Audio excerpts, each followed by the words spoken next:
Olá, eu sou Victor Franklin Martins Moreira, aluno de graduação no curso de Engenharia Eletrônica e da Computação da UFRJ, membro do Laboratório de Informática para a Educação LIP, no Núcleo Interdisciplinar para o Desenvolvimento Social e bolsista no projeto de extensão chamado Habitações Sociais e Realocação das Famílias do Mangue. Sejam todos bem-vindos ao podcast da Vila Residencial, onde buscamos resgatar a memória da Vila Residencial, localizada na cidade universitária, trazendo a visão principalmente de seus moradores. O podcast é feito em parceria com a Associação de Moradores e Amigos da Vila Residencial UFRJ, Ama Vila, representantes locais e com o projeto de extensão da UFRJ, chamado Habitações Sociais e Realocação das Famílias do Mangue. A maior parte da nossa equipe é formada por estudantes de graduação que atuam no Laboratório de Informática para a Educação LIP e no Escritório de Arquitetura e Urbanismo da UFRJ, o ABRECO. Neste episódio, traremos a trajetória da Ama Vila, Associação de Moradores e Amigos da Vila Residencial UFRJ. Foi um agente de vital importância em muitas das conquistas dos moradores. Então, nossos convidados contarão sua história desde até antes da formação da associação, e assim nós poderemos ver várias das mudanças que ocorreram ao longo dos anos. Começaremos a partir de 1974 com a representação do falecido Luiz Carlos. Para apresentá-lo, teremos Júlio César, que também foi da Associação de Moradores em mais de 10 anos depois, como comissão de apoio de 1999 a 2000, e depois como um dos diretores da associação no início dos anos 2000. Meu nome é Júlio César Ramos, sou morador da Vila Residencial da UFRJ, nasci no Fundão, sou da época da vila, era perto, a primeira vila da UFRJ era perto do ETU, do Escritório Técnico, e viemos removido de lá através do Coronel Lúcio, né, que ele é prefeito na época da ditadura da UFRJ, e ele tinha uma fama de muito violento e obrigou os moradores a sair dessa vila que era perto do Escritório Técnico para ir para o PAISEX, que era o canteiro de obra da firma que construiu a Ponte Rio-Niterói. Eu sou desde essa época, tá? E através da diretoria do Luiz Carlos Nascimento, que é meu cunhado e meu compadre, ele e o Tilson formaram a direção na época, né? E através do professor Coimbra, que era um professor da UFRJ, foi criado um cargo de administrador da vila, que era o contato da associação com a prefeitura da UFRJ. E através de muita luta, que Luiz Carlos, tentando desvincular a associação da prefeitura, que a associação ele foi eleito legitimamente através da nossa comunidade, né? Foi eleito, né, democraticamente. E tinha esse contato com esse administrador que era Vilma, dividia Vilma e o Coimbra. Vilma, Coimbra e Gambini. Entendeu?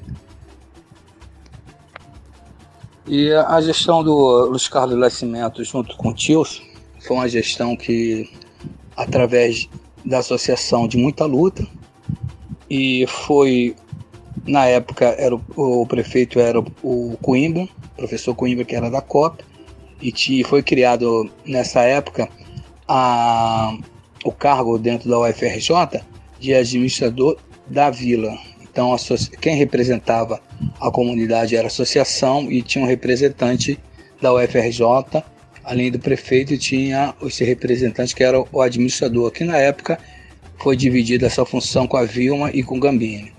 E ali começou a nossa luta com uma associação independente.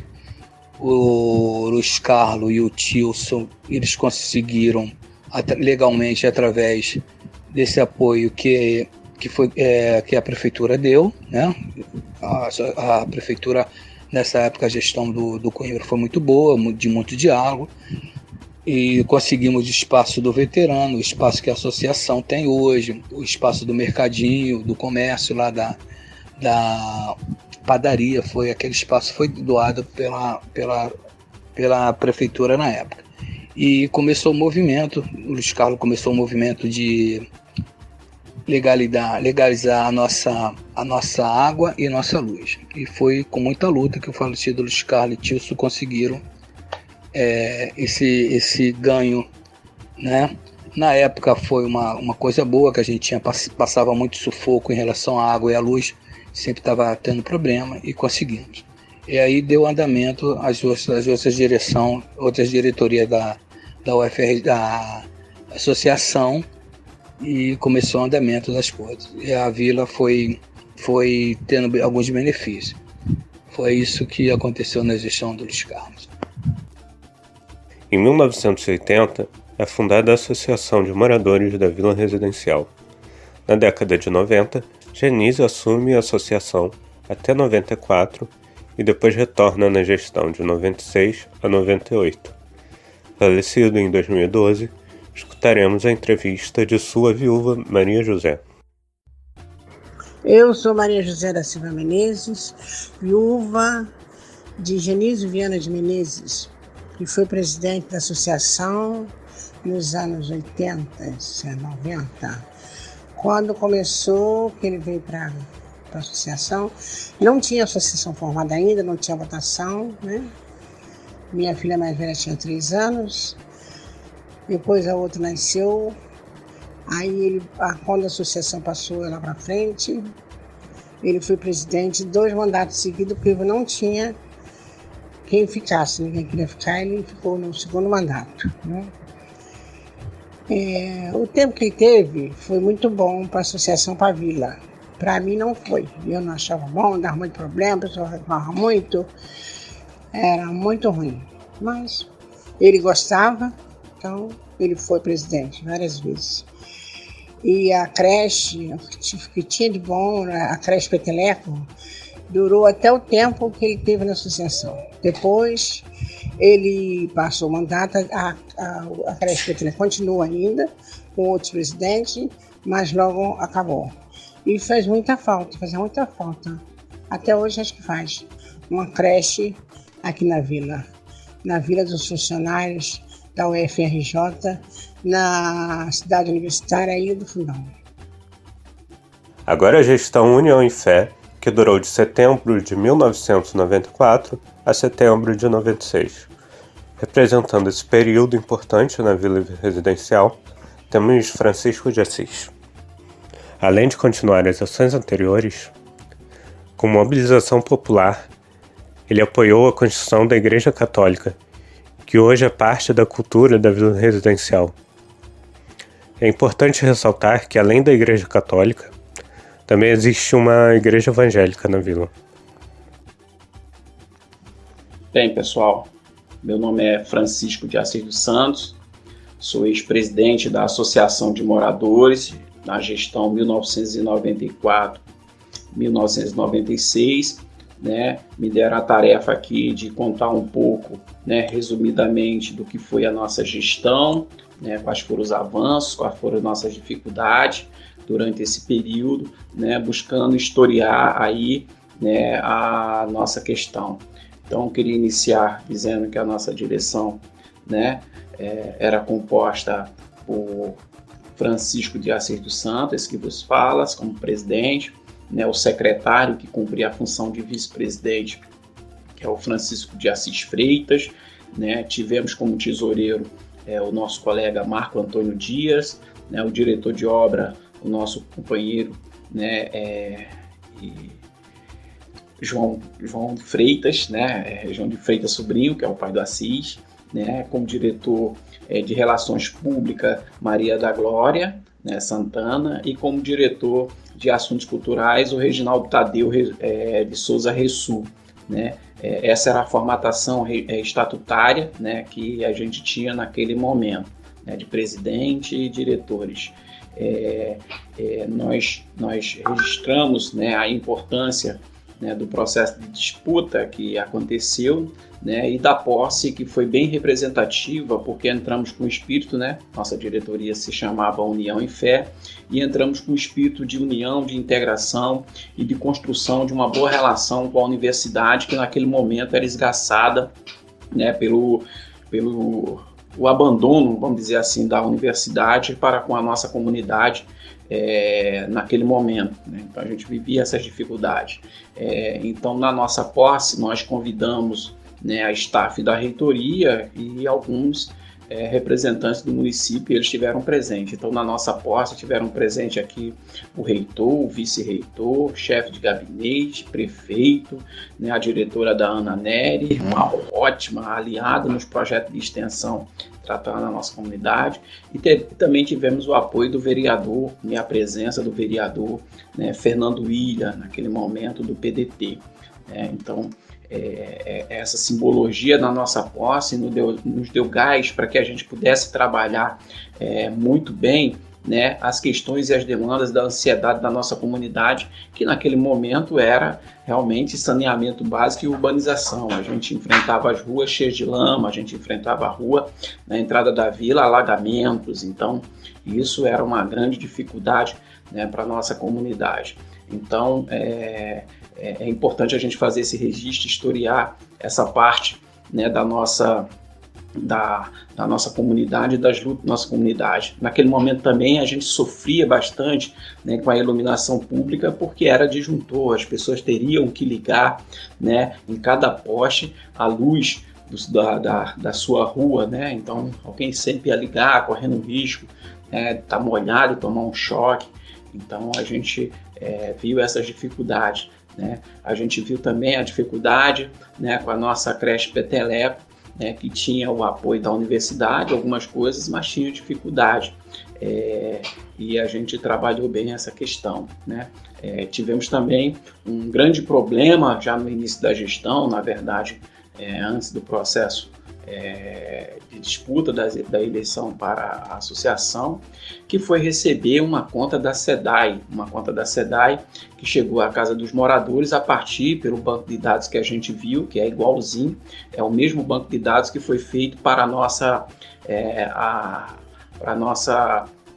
comunidade, feito pela universidade. Então isso a gente se mobilizou e na primeira assembleia que nós fizemos, definimos que não íamos pagar essa conta da SEDAI, né? E criamos uma comissão, e essa comissão foi até a SEDAI e conseguimos trazer aí o presidente da SEDAI para debater a questão da comunidade e mostrar que a universidade pagava duplamente essa conta, quer dizer, a universidade pagava e se nós fôssemos pagar seria um pagamento duplo, né? E só que teve um entendimento interno de advogado que era importante que a gente pagasse, e naquela negociação acabou que o presidente da SEDAI, que também era professor da universidade, acabou definindo que toda a comunidade seria taxa mínima, né, pagamento de taxa mínima, e assim ficou pagamento de taxa mínima com relação à SEDAI, né?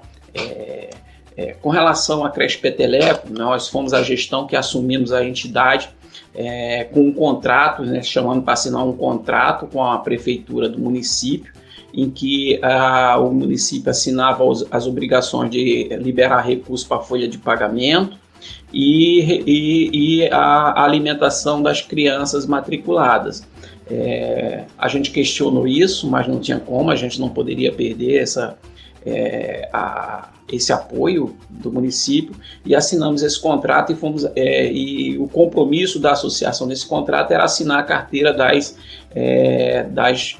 professoras da creche, né, dos funcionários da creche no modo geral. Isso trazia um grande risco para a associação, não para a nossa, mas para todas que fizeram isso. Eu estive na reunião com várias entidades, a gente discutiu, mas a prefeitura foi dura nessa questão e a gente ficou com a obrigação de assinar a carteira, correndo o risco das dívidas trabalhistas ser para a associação. Mas como a gente fazia boa gestão dos recursos, os recursos que sobravam, né, a gente deixava num fundo para que em caso de dívidas trabalhistas a gente pudesse, né, pagar. Então, essa é uma questão importante de registrar. Outra questão importante de registrar na questão da creche é que nossas crianças brincavam com pneu velho, cheio de água e tudo mais. E a gente conseguiu o apoio, né, estrutural da universidade, botamos uma brinquedolândia, para as crianças foi uma maravilha, né, ter aquele brinquedo que as crianças pulavam, brincavam. Então acho que foi uma conquista importante do ponto de vista de gestão para as crianças, para a creche, né? Integramos os pais e as mães, fazendo festa para arrecadar fundos, né, para a associação e para a própria creche, né, mobilizando, então, um trabalho de comunidade de mobilização, que é importante. Como eu disse, da Rio conseguimos, né, trocar a iluminação pública, né, com a Rio Luz, né, e tivemos também uma atividade muito importante na área do esporte, que foi o campeonato de favela, com a nossa aproximação na FAF-Rio, né, que é a Federação de Favelas, né, a aproximação nossa nos aproximou também com a Pastoral de Favelas, que trouxe para a gente um campeonato de favela, uma Copa Favela, feita pela CBF.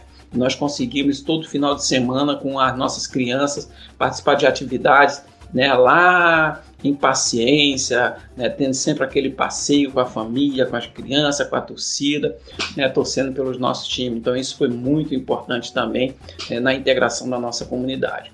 E também conseguimos integrar a comunidade, né, com obras não é o correto, mas foi o que foi necessário para a gente salvaguardar algumas questões, sempre trabalhando com a ideia do mutirão, né? E no caso do mutirão, a gente estava sempre desentupindo os esgotos. E com a entrada da SEDAI, a gente passou a ter o caminhão da SEDAI fazendo já essa limpeza de esgoto, né, diminuindo aí, né, os nossos colegas ficavam catucando cano aí. Então isso é importante a gente registrar. Teve uma questão importante também durante a gestão, que foi a questão do transporte público, né? A universidade, com toda aquela questão, aquela ansiedade, querendo trazer para dentro de cá a questão das Olimpíadas, acabou que o transporte acabou nos contemplando. Os ônibus que vinham da ilha aqui para o Castelo, via cidade universitária, acabaram passando por dentro da nossa comunidade. Depois tiraram, né? Mas passou um período usando. E para finalizar, registrar realmente o projeto de extensão que a gente tem aqui, né, com a nossa Escola de Enfermagem, era pioneiro, a gente chegou a avançar bastante. Eu participava do Conselho Distrital de Saúde, chegamos a montar um projeto, né, da gente ter dentro aqui da própria comunidade uma unidade básica de saúde, mas infelizmente não tivemos peso, né, comunitário. O quantitativo de comunidade não argumentou, não conseguiu fundamentar o argumento nosso, né, para ser instalado um posto aqui naquela época, lá atrás. Mas uma coisa foi possível durante a nossa gestão que eu gostaria de registrar, foi o fato da gente, né, ter tirado a comunidade da redoma de vidro, participando aí de várias atividades externas, como a FAF-Rio, né, participamos de seminário promovido pela Globo, na época na questão da despoluição da Baía de Guanabara, e a partir desses debates em que a comunidade sempre com a voz ativa, reivindicando o saneamento, reivindicando, né, a cidadania, a urbanização, né, eu acredito que isso fez com que hoje, né, avançasse o debate aí, e outra gestão mais à frente conseguiu trazer a urbanização para a nossa comunidade. Então é importante fazer esse registro. Quero aqui agradecer em nome da diretoria União em Fé o espaço, e desejar um bom trabalho para vocês que estão fazendo recontar essa história da nossa comunidade. Um bom dia e desculpe pelo alongamento, mas para resumir, né, é isso. Forte abraço. Ocorre no período de 1998 a 2002, na UFRJ, a intervenção na reitoria. Com isso, a vila também sofre consequências. Neste período, temos na associação Alexandre Baldessarini, com a comissão de apoio eleita na Assembleia Geral da Vila. Não conseguimos o relato de Alexandre a tempo, mas nossos próximos entrevistados falarão sobre a comissão, pois parte de seus integrantes seguiu na gestão posteriormente até determinado período. Com vocês, Regiane Cadelha, que nos relatará parte deste período e as gestões de 2000 a 2004. Meu nome é Rejane Gadelha e mora na Vila Residencial há quase 30 anos. Primeiramente, eu gostaria de agradecer às lutadoras e lutadores que foram protagonistas tanto na Associação dos Moradores como em outras ações em conjunto, ações comunitárias. É uma luta constante, né? Essa nossa luta pela qualidade de vida, e praticamente escrevemos a mesma história de formas diferentes, com atores diferentes, com outros protagonistas e outros níveis de participação, tanto da Associação de Moradores como a movimentos sociais na Vila Residencial. Vou passar a relatar a passagem pela comissão de apoio na gestão do Alexandre o Grande, que ela vem junto com outras pessoas, Daniele Mazello, Vera Valente, Marcelo Cantizano, o Júlio, né, a Ivanise. Então, é um conjunto de pessoas que fizeram parte da comissão de apoio e que posteriormente também seguiram na gestão posterior, né? Foram na gestão posterior junto com a Joana, até com o José Marcos, né? E aí é importante caracterizar esse momento de uma conjuntura totalmente avessa, inversa aos outros anos anteriores. É uma conjuntura na qual há uma intervenção na UFRJ, na reitoria da Universidade UFRJ, e aí nós vamos ter mudanças de relações, são muito viscerais, desde a iniciada de Auma até a atual cidade universitária. Então, em 98, a intervenção da UFRJ exigiu uma reestruturação geopolítica interna na cidade universitária, e inclusive a remoção imediata da Vila Residencial para Itaguaí. Então se criou um movimento de resistência que ele vem até hoje, de uma certa forma, mas na época foi muito marcante, porque nós passamos a nos reconhecer, porque na realidade, se é uma ação de remoção, quem somos e o que nós queremos? Então, quem somos, nós construímos estratégias de nos reconhecer, né? Aí nós começamos a nos ver, passamos a nos reconhecer como patrimônio da memória do território da Enseada de Inhaúma, né? Suas famílias compuseram o que nós temos hoje, a Vila Residencial, tanto na construção da UFRJ até esse momento, né? Então, passamos a montar estratégias culturais, estratégias educacionais dessa memória fazer parte da nossa própria história. E aí, o que queremos? Veio aí a discussão da regularização fundiária por direito de habitação. Então, começamos a montar estratégias, né? Estratégias de resistência da conjuntura como de projeção futura. Então, uma delas foi muito importante nessa época, quanto gestão, a reforma estatutária. Mudanças do nome foi fundamental. Nós não éramos mais Vila de Funcionários, não era Vila de Funcionários, era Vila de Moradores, o que nos proporcionou autonomia em decisões jurídicas que até então eram decididas no CONSUNE, o Conselho da UFRJ. Elas passam a ser as nossas assembleias de moradores. Ressaltando que é um processo no momento de intervenção da UFRJ, há também uma reorganização dentro da UFRJ. Inclusive, os nossos parceiros de ações e de extensão também passam a não ter mais condições de atuar na vila. Então, vamos perdendo alguns parceiros na vila, o que nós já tínhamos conquistado antes. Então, esse período foi de muita resistência, de manter as conquistas anteriores funcionando, e ao mesmo tempo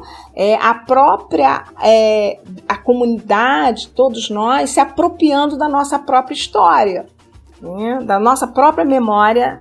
Com o projeto político de estratégia de expansão da UFRJ, né, um incentivo com o parque tecnológico, que era na contramão dos nossos interesses, porque havia uma política de remoção, e com a nossa resistência, essa política ela vem com uma política de saída voluntária, não tendo a parceria da UFRJ como as coisas mais banais de sobrevivência, né? O mata-mosquito, para entrar na vila, precisava de permissão da prefeitura universitária. A prefeitura universitária apontava vários caminhos, mas o mata-mosquito não conseguia chegar até a vila residencial, né? Os funcionários, os técnicos para a e era um período que tinha dengue e poças d'água, inclusive na obra, na época do Parque Tecnológico. Então, tentar reconhecer que esse momento é diferenciado dos demais e dos posteriores, do momento posterior. Esse período de muita resistência, tanto das ações que já existiam na vila, como de permanência ela foi. Um exemplo muito forte é a creche Peteleco, que além de não ter mais as parcerias existentes com a FRJ, passamos também a não ter mais o convênio da prefeitura. O município do Rio de Janeiro fecha 33 creches e acaba com o convênio da creche Peteleco. Mesmo suspendendo, fechando, acabando com o convênio, né, a resistência da vila continuou com a creche funcionando. Então, eu queria muito agradecer as educadoras e os responsáveis, né, das crianças que mantiveram a creche, né, com vendas de pratos de ervilha, com outros eventos, né, a Lídia, a Rose, a Adriana, a Marilene, a Tatiane, até mesmo a Raquel, e tem mais, né, que me fugiu a memória, mas que foram muito importantes, né, nesse processo, e mais que algumas pessoas têm utilizado politicamente para fragmentar as nossas ações, nós superamos isso e continuamos resistindo, né? E mostrando até nesse podcast o quanto mais que nós damos protagonismos diferentes em momentos diferentes, nós somos resistentes. A vila tem a sua memória e faz sua história. E aí eu queria aproveitar também para agradecer pessoas que não estão mais conosco, que foram muito importantes, né? Seu Ari, que é muito simbólica, ele nasceu na Ilha da Sapucaia e ele nos trouxe à tona o que é a história dos moradores das ilhas da Enseada de Inhaúma, né? A outra é institucional, né, que é o professor Lessa e o Aloísio, que foram 2 reitores que foram muito importantes para a nossa reafirmação enquanto moradores e o nosso projeto político de regularização, urbanização e saneamento, qualidade de vida. E por último, muito ao nosso morador também, e que fez parte dessa história de várias ações da associação, em vários momentos, em várias gestões, que é o nosso companheiro, amigo Tilson Coelho. Tá? Muito obrigada e um forte abraço para todo mundo. Parte da comissão de apoio, criada em 1999, seguiu atuando fora e dentro das gestões, período ainda conturbado, que desdobrou conquistas. Teremos agora o relato de Vera Valente.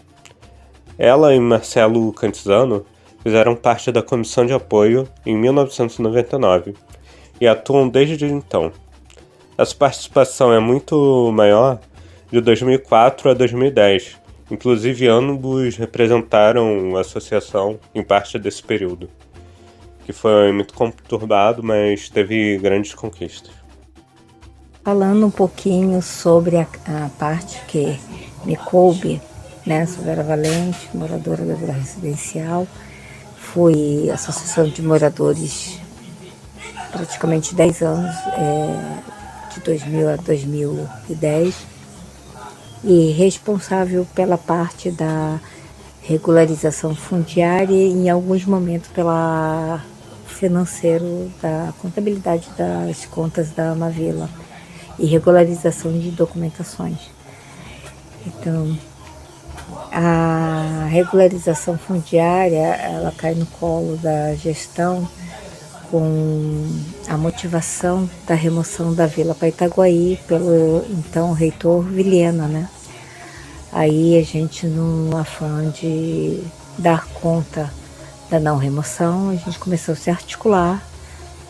Parte desses integrantes faziam parte do sindicato, mas nesse momento nós resolvemos montar uma comissão de apoio à associação, que era fragilizada, entendeu?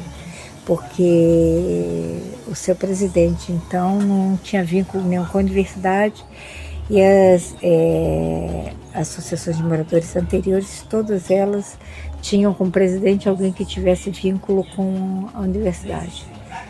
Quebramos essa regra e fizemos uma comissão com todas as direções anteriores, foi um ganho nesse sentido. Mudamos os estatutos e começamos a correr atrás da regularização da área.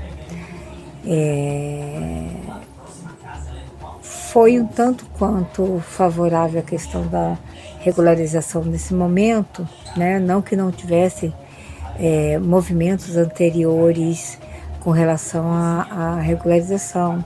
Nós tivemos proposta em 98 de projeto Favela Bairro, bairrinho no caso, mas que não saiu do papel, né? Porque a política ainda não era. E a questão da regularização em terras da União também se deu em parte pela questão do adiantamento do Estatuto das Cidades, que removeu essa parte que dizia respeito à concessão de uso em terras da União para poder ter a aprovação da lei do Estatuto. Então a gente pega, nesse momento, a questão da concessão de uso e em termos de medida provisória, que depois teve força de lei devido à emenda constitucional 32 de 2001, né? E a emenda constitucional 2220, ela passa em 5 de setembro ter força de lei, por causa dessa emenda que falava que todas as medidas provisórias que antecedesse a publicação dessa emenda, que elas teriam força de lei. Então, a nossa conversa sobre regularização parte desse princípio. A gente parte da Amavila, nesse momento, é organizado também sindicalmente, o que favoreceu um pouco a situação, porque a gente começou a dialogar dentro dos partidos que a gente fazia parte, de esquerda, como se davam esses movimentos em outras comunidades com o mesmo perfil, né? A orientação era trabalhar uma memória oral e, se possível, escrita da região. Fizemos isso, né? Junto com parceiros da universidade, no caso o IFIX. A gente já tinha uma breve coleta de material e depois a gente conseguiu fazer a coleta completa e entregar para ser a tese de doutorado da Letícia de Luna, né? Isso fez parte de uma orientação para a regularização fundiária. Em outros momentos, em outras direções anteriores, não tinha essa relação, porque não tinha nem qualquer movimento com relação à regularização de terras da União. A posse sempre existiu, o direito à moradia sempre existiu, mas e foi enfatizado na Constituição, mas a regularização em terras da União só passa a ser regulamentada a partir de então.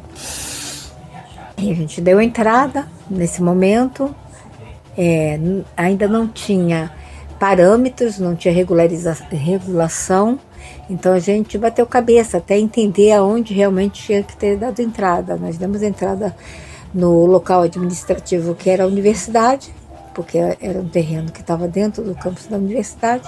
Muito posteriormente a gente descobriu que esse terreno sequer tinha regularização de suas áreas. Com isso, as associações tiveram um desgaste muito grande, né, com relação à regularização, porque a gente conseguiu caminhar bastante, desde a gestão do Lessa, que atendeu ao pedido da associação, criando um programa para capacitar os moradores para futuramente a regularização fundiária. Na gestão do Aloysio, a gente conseguiu aprovar a concessão de uso para fins de moradia, e que prevê regularização, dentro da regularização, a regularização urbanística. Quer dizer, para você ter a regularização plena, você teria que ter equipamentos públicos, teria que ter pavimentação e esgotamento, né? Que ela faz parte da regularização plena. A gente conseguiu as aprovações, a gente fez com que a universidade fosse empurrada para discutir a regularização das suas áreas. Nas gestões de 2010 a 2016, teremos a fala de Joana Angélica e Rodrigo Azevedo. Boa tarde, meu nome é Joana Angélica Pereira, estive à frente da associação no período de 2010 a 2012, de 2012 a 2014, de 2014 a 2016. Participei também das gestões anteriores, juntamente com o Júlio, a Rejane, a Verinha. Foi um trabalho muito promissor. Eu tenho muita alegria de ter tido uma colaboração, né, para trazer qualidade de vida aos moradores dessa comunidade, onde eu resido há mais de 40 anos. Então, o marco maior da minha gestão à frente da associação foi conseguir a abertura do processo de regularização fundiária, onde essa comunidade passou a ser conhecida por outros órgãos públicos aí fora, né? E este processo, infelizmente, não teve o grande sucesso, né? Por vários outros fatores, mas acredito que a gente ainda vai conseguir este ganho para que os moradores possam conseguir receber seus títulos de posse. Outro fato também muito importante foi a obra de urbanização e saneamento básico também para a comunidade, onde a obra começou em 2010 e foi inaugurada em abril de 2011. Esse foi o ponto maior, porque aí de fato os moradores ganharam, né, uma melhoria de 90%, posso dizer, em qualidade de vida. E outro também ponto importante foi a continuidade do programa de inclusão social, que era pela Reitoria de Extensão da UFRJ. A UFRJ também teve uma colaboração também muito importante com seus professores, alunos bolsistas e voluntários, né, onde tinha várias atividades, atendimentos para os moradores, tanto das crianças, jovens, adultos, idosos, e isso foi também muito importante. Então eu me sinto muito alegre de ter colaborado de alguma forma, né? De ter feito um trabalho, né, com a relação aos moradores, tanto os novos como antigos. É saudável, é muito bom, né? Infelizmente a gente não consegue agradar a todos, né? Uns amam e outros odeiam, porque a gente não consegue fazer a vontade de todos. Mas eu me sinto muito feliz de alguma forma ter feito algo de bom para esta comunidade. Muito obrigado.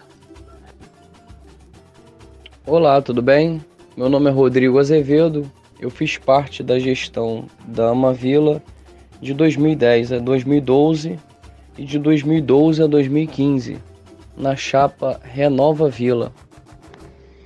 Houve um aumento significativo no número de moradores pós a obra e teve uma especularização imobiliária muito grande também. Residências passaram a ser muito valorizadas aqui depois da obra. O processo de regularização fundiária é um processo longo, ele já vem de algumas gestões anteriores. E o nosso papel fundamental nessa regularização fundiária foi o cadastro dos moradores e dessas novas residências, né, que vira e mexe apareciam, esses novos núcleos familiares, e a ideia da implementação do quarto solidário, E aí foi o início das repúblicas aqui na Vila Residencial. A nossa relação com a UFRJ sempre foi muito cordial. A UFRJ, por sua vez, se fez presente quando era necessário e auxiliou a nossa gestão na maioria das demandas apresentadas pela comunidade. Trabalhar na Uma Vila para mim foi uma fase muito importante na minha vida, crescimento pessoal, aprendizado. Aqui a peculiaridade do local faz com que todos os moradores sejam como se fosse um familiar. Nós se conhecemos aqui desde que nascemos, parentes, casam com parentes próximos, então é uma grande família aqui. Para mim foi um eterno aprendizado. Gostei muito, acredito que contribuí bastante para o crescimento e desenvolvimento da Uma Vila e consegui implementar uma semente sempre de renovação. A ideia não é perpetuar a gestão de ninguém, sim dar sempre continuidade, fomentar essa vontade nos jovens e fazer com que eles sintam a obrigação e a necessidade de cuidar não só da Uma Vila como do nosso quintal, Eu gosto de chamar a vila como meu quintal, é a extensão da minha casa. Agradeço a todos que trabalharam comigo, a todos a quem eu rendi na gestão, a quem eu passei a gestão. Só tenho a agradecer, são pessoas excelentes, pessoas sensacionais, aprendi muito e graças a Deus me tornei até uma pessoa melhor diante disso. E com certeza, no que a Uma Vila e a nossa vila precisar, eu estou sempre disposto aqui, estou sempre ajudando. Eu deixei a Uma Vila, mas a Uma Vila não saiu de mim. De 2016 até atualmente, em 2020, Antônio, conhecido carinhosamente como Toninho, nascido no território e conhecido desde menino pelos antigos. Fala aí, Toninho. Meu nome é Antônio José Avelino, sou presidente da Associação de Moradores, tem 6 anos, mais ou menos. Desde o momento que eu entrei, sempre tive relacionamento bom com a UFRJ. Mas só que essa agora está dando mais valor aqui para a vila. Tudo que eu peço, o prefeito me ajuda muito, entendeu? Eu recorro a ele, está sempre disposto a ajudar, como a gente está também ajudando muito a UFRJ. Então a gente faz uma parceria entre Vila Residencial, Uma Vila, e Prefeitura da UFRJ, que representa a UFRJ. Então, esse processo de regulamentação fundiária já vem se arrastando há muito tempo, desde o pessoal das outras gestões, mas que o processo ficou meio que parado. Então, por conhecimento político, a gente consegue fazer ele se movimentar, nós conseguimos, fomos para a audiência, deu tudo certo. O projeto foi para Brasília, já foi assinado pelo órgão competente e voltou para cá e está na SPU. O processo está parado na SPU porque parou por causa da pandemia. Então, como as pessoas estão trabalhando em home office, não tem como fazer o despacho do processo. Espero que agora, esse ano que vai entrar, a gente consiga dar continuidade e tentar regularizar isso, porque não vai ajudar só a Vila Residencial. Esse projeto também, esse processo, ele está ajudando a Universidade Federal do Rio de Janeiro, porque a Universidade Federal do Rio de Janeiro também não tinha o processo de regulamentação fundiária. E nessa levada aí, como juntou os dois juntos, estão indo os dois juntos, então eles estão sendo feitos juntos. Então vai prevalecer a UFRJ e principalmente a Vila Residencial, que é uma coisa que a gente quer já há muito tempo já. Agora vamos encerrar com o nosso entrevistado Rafael, conhecido desde menino como Xodó. Ele falará um pouco sobre seu pai Tilson, que atuou muitas vezes direto e indiretamente em várias gestões da associação. Esteve junto desde o início, em 1974, como também falecido Luiz Carlos. Xodó, pode falar. Boa tarde, meu nome é Rafael Vargas, sou filho do finado Tilson Coelho. Venho falar um pouquinho do meu pai. com a parceria com a Associação de Moradores da UFRJ. Meu pai foi uma pessoa que sempre lutou em prol da vila, junto de seus amigos e componentes das associações, que vários passaram por lá. Uma briga grande, né? Nesses anos, eu tenho 40 anos e vi muita coisa acontecer, de boa e de ruim. A vila ser massacrada, a vila ter benefícios. Mas voltando na contribuição diretamente do meu pai, foi mais no esporte. Ele com seus amigos conseguiram constituir um campo na vila, com muito suor, sem a ajuda praticamente de nenhuma empresa externa. Foi na luta dos moradores da própria vila. E esse campo veio, ao longo do tempo, trazendo algumas alegrias, né? Com campeonato, futebol para as crianças, etc. Quando a vila passou pelo processo de urbanização, infelizmente o campo serviu de canteira de obra e foi desativado. E a empresa, quando foi embora, não devolveu o campo capaz de ser usado.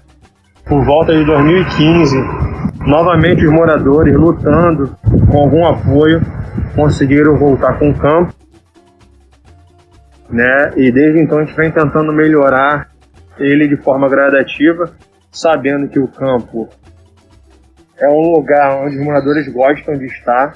Seus sábados, seu domingo, as crianças gostam de brincar, hoje tem festivais de pipa, etc.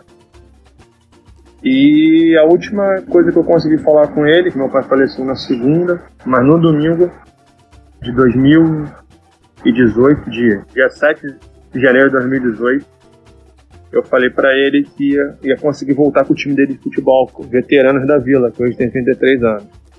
Mas infelizmente na segunda, no dia 8, ele veio a falecer e não conseguiu ver o time dele novamente jogando no campo, que todos da vila construíram com tanto suor.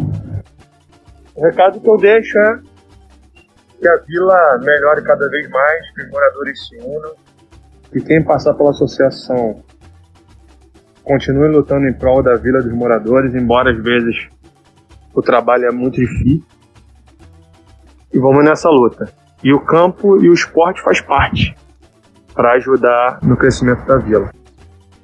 Chegamos ao fim do nosso podcast. Me chamo Beatriz e, em nome do projeto de extensão Realocação de Moradores do Mangue e do EMAL Abricó, o Escritório Modelo de Arquitetura e Urbanismo da UFRJ, ambos compostos por estudantes da graduação, presto homenagem aos falecidos moradores da vila e representantes da Associação de Moradores, ao Ari, nascido na ilha de Sapucaia, ao Luiz Carlos, ao Genísio e ao querido Tilson. Por fim, agradeço a participação de todos que puderam nos ajudar a contar sobre esse território cheio de histórias pelo caminho, que é a Vila Residencial na cidade universitária. Meu muito obrigado também a todos que nos ouviram. Ouçam um podcast anterior sobre as memórias da Vila Residencial e fiquem ligados no que irá sair em breve. Até a próxima!